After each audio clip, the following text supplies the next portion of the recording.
under the non-conventional trademark, we should understand that this category, they were not considered as trademarks, but of late they have been accepted as a trademark. There are some products which are originating from one particular geographical area. So those products can be given this tag, that is geographical indication. A patent is a type of IPR. Now what do you mean by IPR? IPR is nothing but an intellectual property right.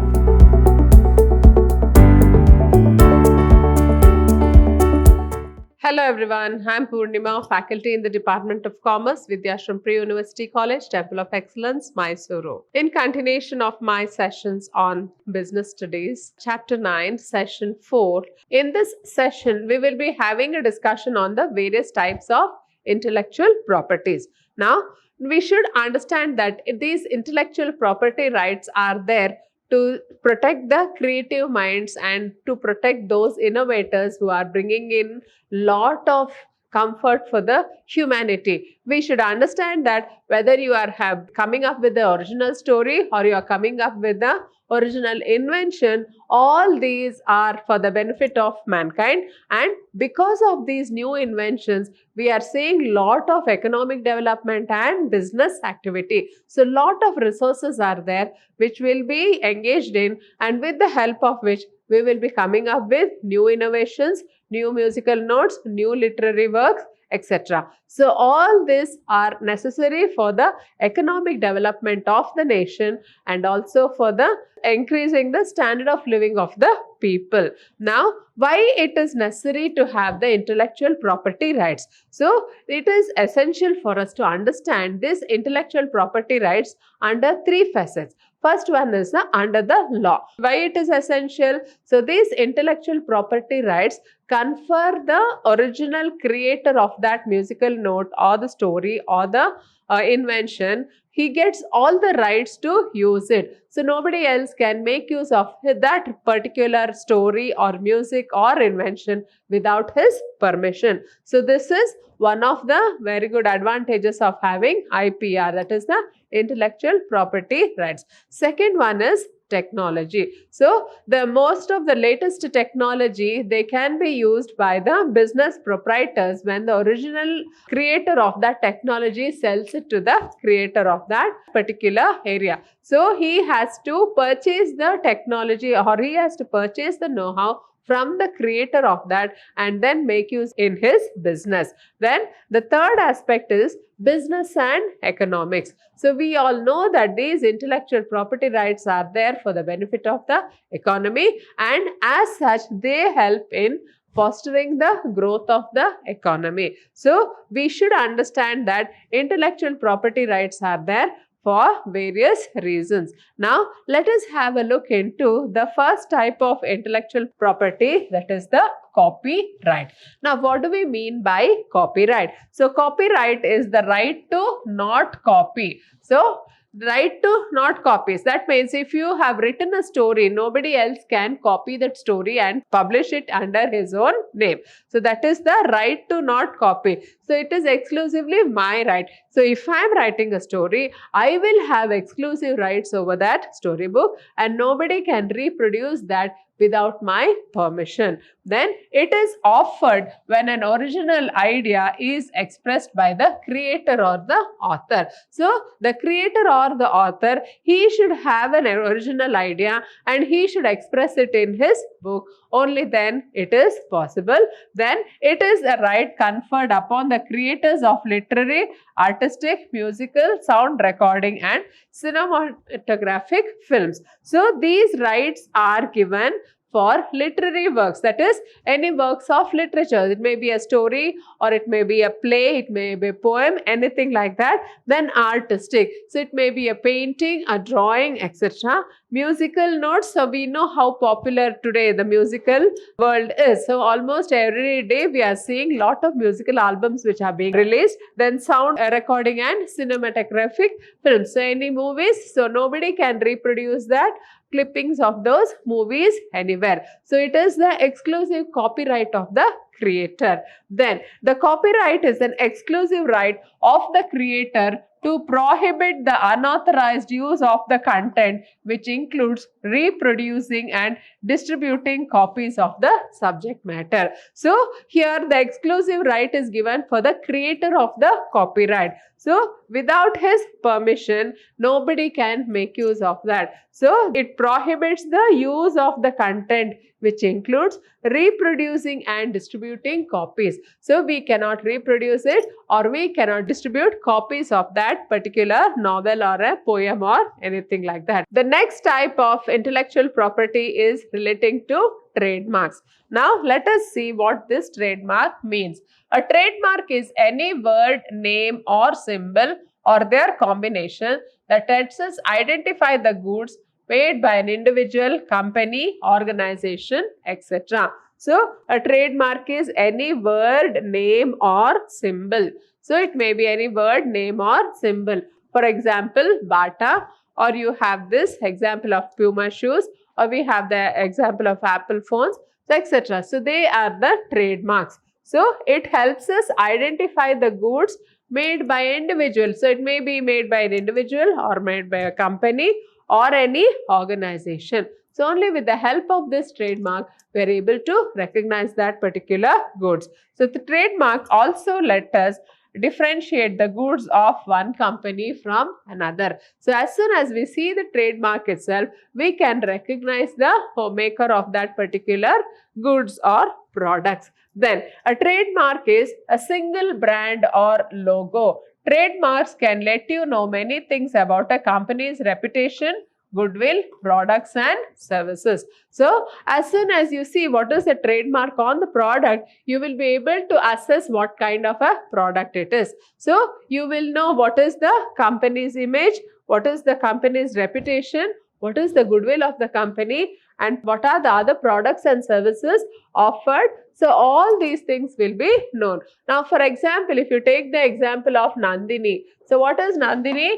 Nandini is famous here for the milk products, or it is famous for the milk.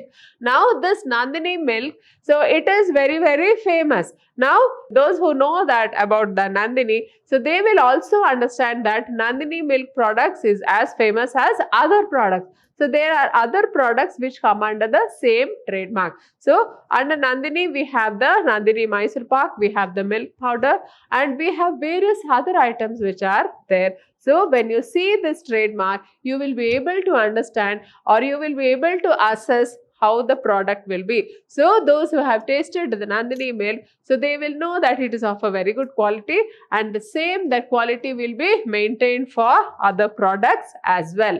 Then next, a trademark helps in distinguishing similar products in the market from its competitors. So if you can see here in this slide, we have so many outlets which are making food, but then each product will have its own taste. So KFC is different, McDonald's is different, Domino's Pizza is different, Burger King is different. So each product will have its own taste and will have its own uniqueness. So that is what we mean by the trademark. So it helps in distinguishing similar products in the market from its competitors.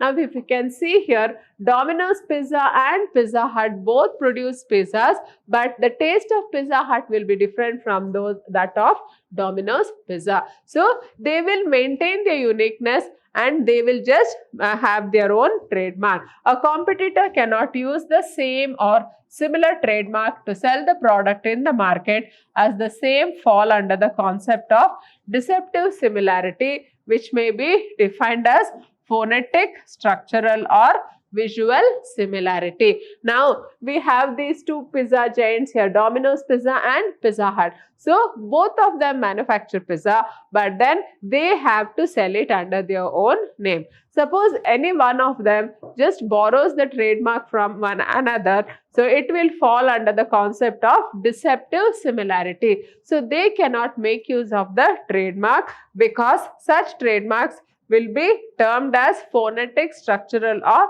visual similarity. So we cannot make use of the trademark of one product for another. Then Trademark may be categorized as conventional and non-conventional trademark. So under the trademarks, we have two types. First one is conventional trademark, second one is non-conventional trademark. Now, what do you mean by conventional trademarks? So words, then color combination, label, logo, packaging, shape of the goods, etc. So under conventional trademark, we have words. So any word, it may be a bata or anything. So color combination. Suppose you go in for the bata shoe. So always the boxes will be in red in color. Then label. So how the label is. Then logo, packaging, shape of goods, everything. So they all fall under the conventional trademark. Now under the non-conventional trademark, these under this category, the marks are considered which were not considered distinctive previously but started getting recognition with the passage of time. That is sound mark, dynamic mark, etc. Under the non-conventional trademark, we should understand that this category, they were not considered as trademarks, but of late they have been accepted as a trademark. So under this, they will be starting getting recognition with the help of the sound mark or the dynamic mark. Then next, beside these, smell and taste are also considered for protection as trademarks in some parts of the world, but they are not recognized as trademarks in India. So in addition to all this, we should understand that even the smell and the taste of food also are considered as trademarks abroad, but in India, we have still not recognized it as a trademark. Now, in case any of you want to register your product under the Trademarks Act, so you can always register. You can just visit this website and you can make a registration of the Indian Trademark Registry. Then next type of the IP, intellectual property, is the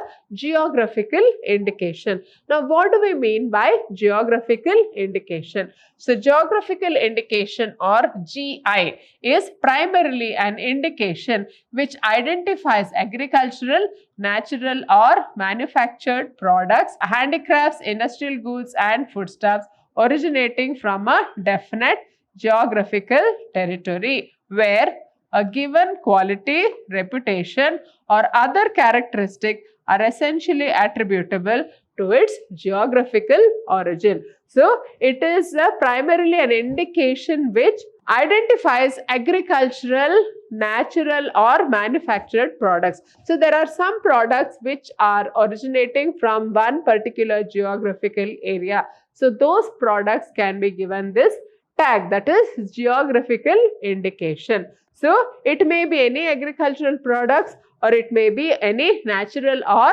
manufactured products. So it can be any handicrafts. So handicrafts in the sense, so some areas of India, they have a particular culture and they will be well versed in that culture.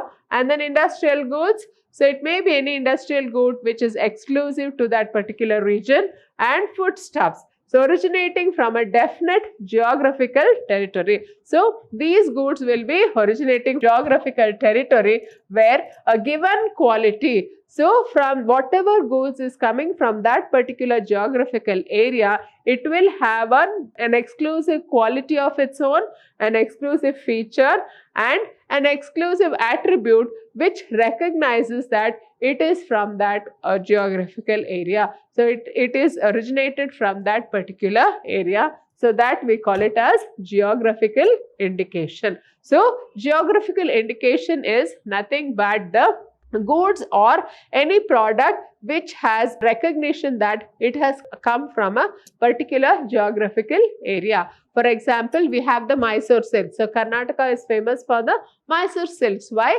That kind of exclusive silks we cannot find anywhere, and it is an exclusive property of Karnataka Silk Industries Corporation. So it has this trademark so that it can manufacture the Mysore silks in that particular region, and it has got this GI, that is the geographical indication that it has originated from Mysore in Karnataka. Then GIs are part of our collective and intellectual heritage that need to be protected and promoted. So these geographical indication or these intellectual property rights, they are a part of our intellectual heritage. So what is our intellectual heritage and our culture, and they have to be protected and promoted. So goods protected and recognized as GIs are categorized into agricultural products, naturals, handicrafts, and manufactured goods and foodstuffs.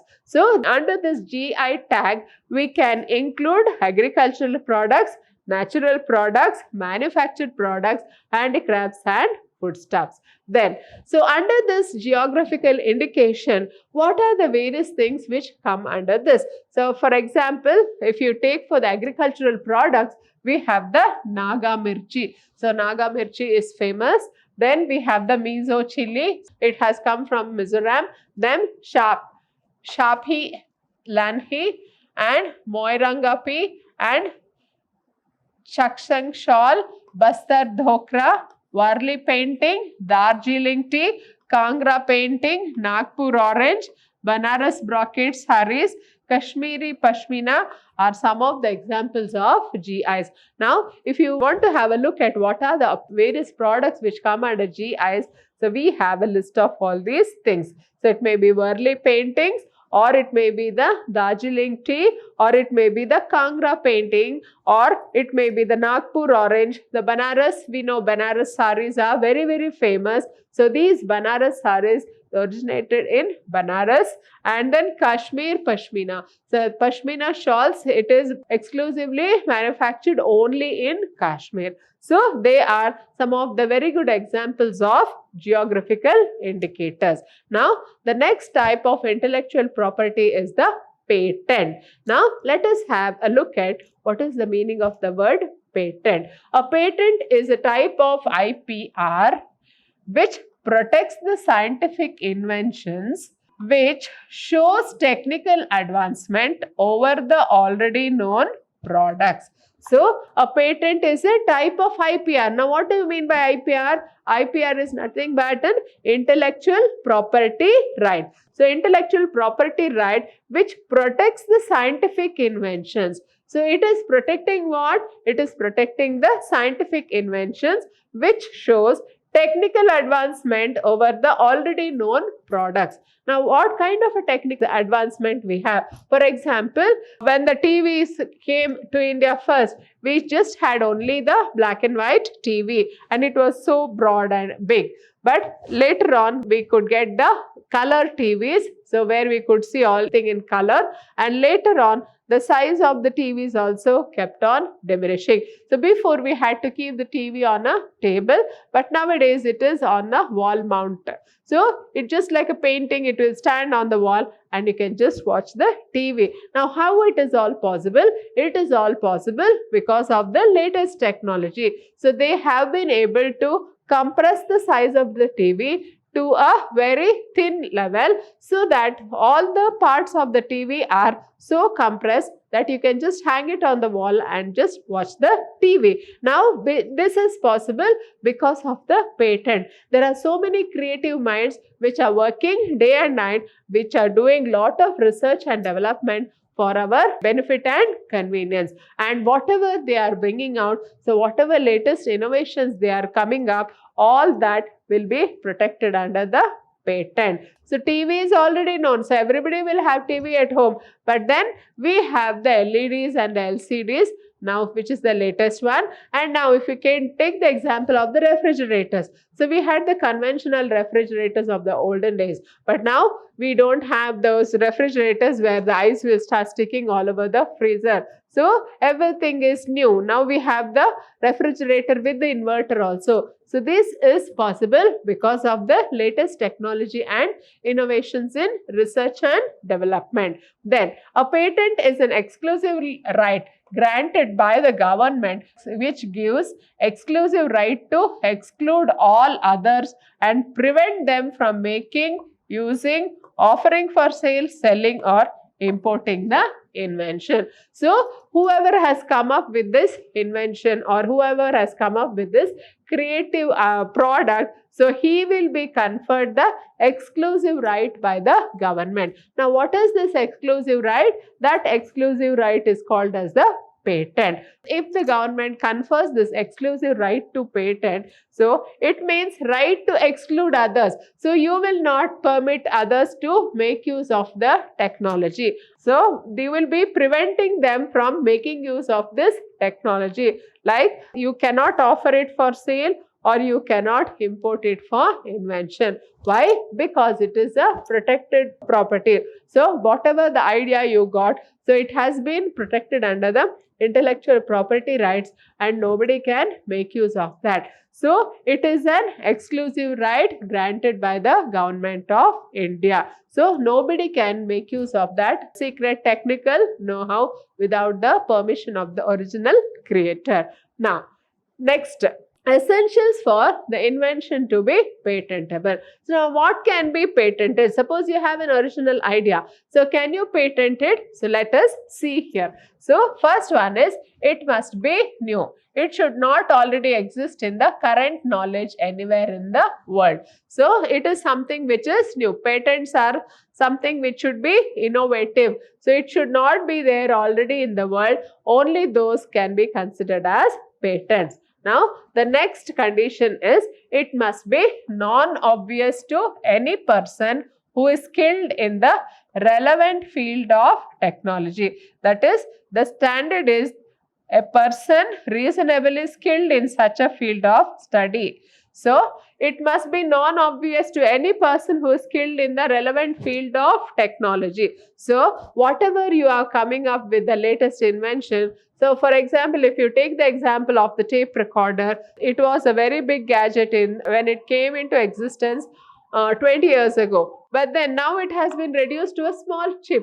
So with the help of a small chip, can be able to listen to thousands of music songs because of the nanotechnology. Now, why this has been possible? Because of the latest inventions in the technology. And this kind of inventions, so it should be something which is original and nobody should have thought about it before. Then the next essentials for invention to be patentable is it must be capable of industrial application. So it must be capable of being used in the manufacturing industry. So whenever you come up with the latest invention or a latest product, it must be capable of industrial application. People should be able to make use of that product and then we can consider it as a patent. So otherwise it cannot be considered it as a patent, and it should be manufactured. So it can be manufactured and sold and people should make use of the product. Only then we can have a patent for such products. Then next one is a patent grants exclusive rights for the inventor for a period of 20 years, during which anybody else who wishes to use the patent subject matter needs to seek permission from the patentee by paying certain costs for the commercial use of such invention. Now, whenever you hold a patent for anything, such patent, whatever the intellectual property right, it will be given to you for a period of 20 years. So, during which nobody else will be allowed to make use of the patent, but only with the written permission of the creator or the innovator, only then they can make use of the product. But otherwise, they cannot make use of it. So, they can make use by paying certain cost for the commercial use of that invention. So, if you want to make use of a patent and invention, then you will have to pay for the patent, whoever holds the patent. So, you have to pay the necessary fee and then make use of that patent. So, this process of seeking exclusive rights of the patentee for a fee is called as licensing. So, you give the license to somebody else. So, you have the technical know-how, but you don't want to go in for production.